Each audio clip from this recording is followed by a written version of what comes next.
So considering the topsy-turvy weather here in Bavaria, a very warm and murky good afternoon to one and all present here. I'm going to talk about bridging expectations versus reality today. So it's so good to see a lot of people here back in action rather than empty seats. Expectations are something that is likely to happen, right? We all have so many expectations, right, from getting a quality education. Of course, for some people, getting education itself is an expectation, unfortunately. And then some expect to get into a good job, some expect to get a good life. So the list goes on and on. And on the other hand, reality is something that is what it is. So one cannot simply change that fact. So things might go wrong. It can go wrong at any cost. So let's say rain can play spoil sport in a cricket match or any outdoor event. So if somebody is following India versus England cricket match right now that is happening, you understand what I speak. So we also expected Germans to win the Euro Championship, but unfortunately we didn't, right? So expectations are completely different from the reality. And life is full of expectations. Even myself, I expect to give a good TEDx talk today, but let's see how it goes. Okay. So, looking into relationships, we don't just expect among ourselves, but rather we expect with friends and families as well.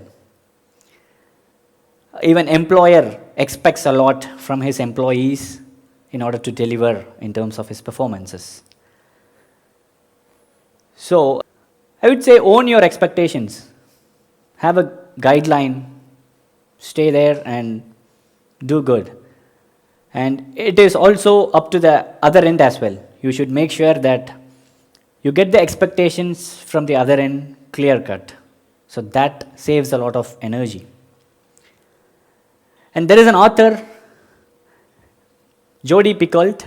He says he has found the formula for happiness. So that is, happiness is reality divided by expectations. So you have two ways to improve happiness. One is to improve the reality, or the other way around, where you minimalize your expectations. So expectations, when it also dates back to work, we expect newbies to deliver right from day one. So this is what we do, right? We expect any newbie to hit the road, hit bullseye right from day one. But is that the reality? Definitely not. On an average, an engineer takes at least 2 to 3 months in order to be fully productive.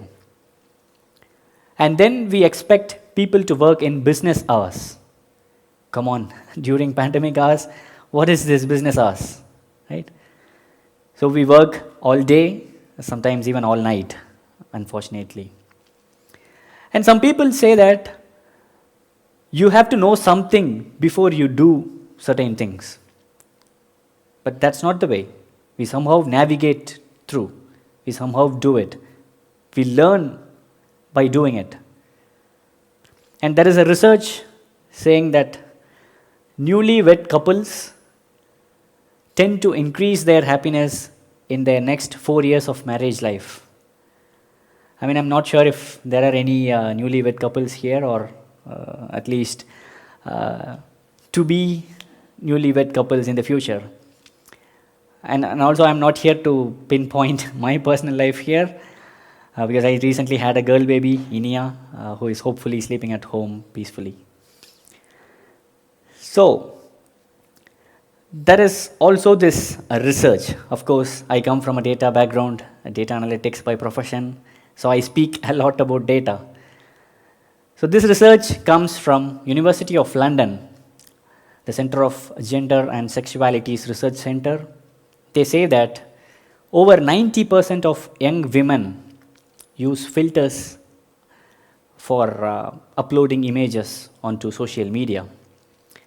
I mean, it's not just for women, of course, I'm not gender biased, but it's also for men. So on that research, there were 175 people who were taken into account, mostly women and also non-binary people from UK. And they said almost 90% of them felt pressurized in order to look attractive. And some, almost 70%, they felt pressure in order to lead a quality life. This is how it is. I mean, this is how it is in general public, right? So what do we do to mitigate these? I would say limit usage of social media. That is on your hands. You have the keys to the door. So you can, of course, limit the usage of social media. And I'm not here to demean any social medias out there. In fact, I am one of the micro-influencers out here and in this room. It's all about handfully picking what you want. And then it is up to you to mute or unfollow people whom you think can influence you in any sorts of negative ways. Because that can actually take off a lot of burden out of you. So what else do we do? Taking some time off, analyze yourself, go out and check whether you have, let's say, reduced the social media life, gives a lot of good presence on you. And then the call to action would be, of course, to avoid comparison. So don't ever compare yourself with anybody. So that is something that we do, because the reason is we see celebrities and models giving out exotic poses in exotic locations. But that was back then, where we used to buy fashion magazine. But nowadays with social media, things are completely different. We are seeing people from next door who study with us in college, who do work with us. So things are completely changed. So that adds a little bit of pressure here. So people tend to compare ourselves with people who have a lot. That is the problem here. So please don't look at it this way. But nobody look at the other way around. Nobody looks and sees what is at the bag. What is that the guy who is having nothing is doing. So it's always the upward curve. It is good to be positive, but definitely not here. And truly savor what you have. That is one thing that you can definitely do, because it is up to you. So only if you realize that the keys are in your hands, and if you truly savor what you have, then that's just happiness.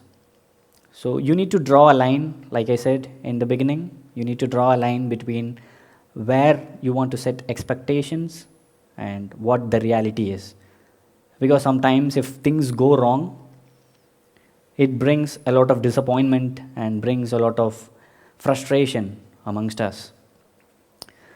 So ultimately, what's the final verdict or call to action that I call upon? So take your time out. Never ever compare yourself with others, and especially among the peers. Don't ever do that, because you don't work or you don't live on their shoes, right? They are not living your lives.